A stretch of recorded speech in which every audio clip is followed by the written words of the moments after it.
Doctor ইউনূসের চমক, যে জাদুতে ফেরত যাচ্ছে রোহিঙ্গারা।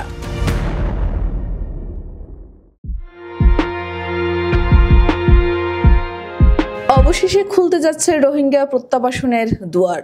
রোহিঙ্গাকে দেশে ফেরতের উপযুক্ত হিসেবে তালিকাভুক্ত করেছে মিয়ানমার।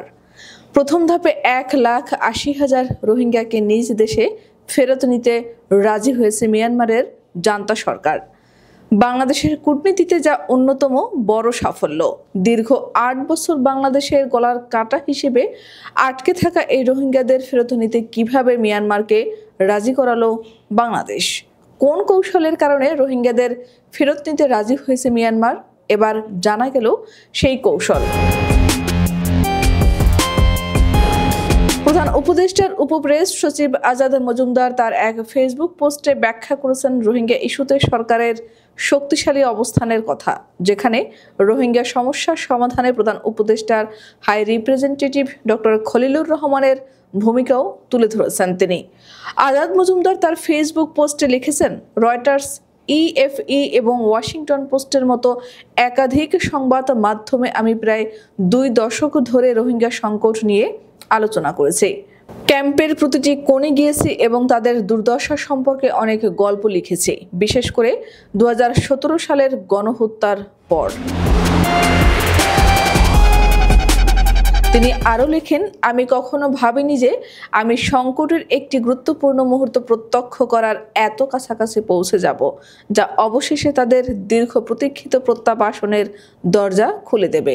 এরপর রোহিঙ্গা ইস্যুতে ব্যাংককে বাংলাদেশ সরকারের শক্তিশালী অবস্থান তুলে ধরে তিনি জানান, গতকাল ব্যাংককে বাংলাদেশ প্রথমে মিয়ানমারের কর্মকর্তাদের সঙ্গে দেখা করতে অস্বীকৃতি জানায়, কারণ তাদের নেতা BIMSEC ভাষণে রোহিঙ্গাদের অবৈধ বাঙালি বলে অভিহিত করেছিলেন। পরে মিয়ানমার 1,80,000 জন রোহিঙ্গা ফিরে যাওয়ার জন্য উপযুক্ত বলে রাজি হওয়ার পরে এই বৈঠকটি হয়। মিয়ানমার কর্তৃপক্ষ জানিয়েছে, 2018 থেকে 2020 সালের মধ্যে বাংলাদেশ 6টি ধাপে যে তালিকা মিয়ানমারকে সরবরাহ করেছিল, সেই তালিকা থেকে 1,80,000 রোহিঙ্গাকে ফেরত নেওয়া হবে। এছাড়া আরও 70,000 রোহিঙ্গার ছবি ও নামের অতিরিক্ত যাচাই বাছাই শেষে তাদের চূড়ান্ত অনুমোদনের প্রক্রিয়া সম্পন্ন হবে।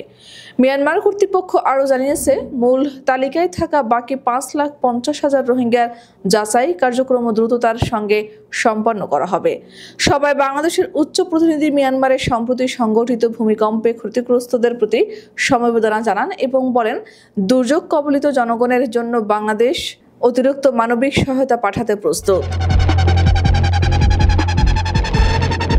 এর আগে বিমস্টেক সম্মেলনে বক্তব্যে অন্তর্বর্তী সরকারের প্রধান উপদেষ্টা ডক্টর মোহাম্মদ ইউনূস বলেছেন, রোহিঙ্গা সংকট সমাধান না হলে পুরো অঞ্চলে অস্থিতিশীলতা সৃষ্টি হতে পারে। বিমস্টেক এ সমস্যার শান্তিপূর্ণ সমাধানে ভূমিকা রাখতে পারে। প্রধান উপদেষ্টা বলেন, দীর্ঘস্থায়ী রোহিঙ্গা সংকট যদি অমীমাংসিত না হয়, তাহলে সমগ্র অঞ্চলে অস্থিতিশীলতা তৈরির সম্ভাবনা রয়েছে।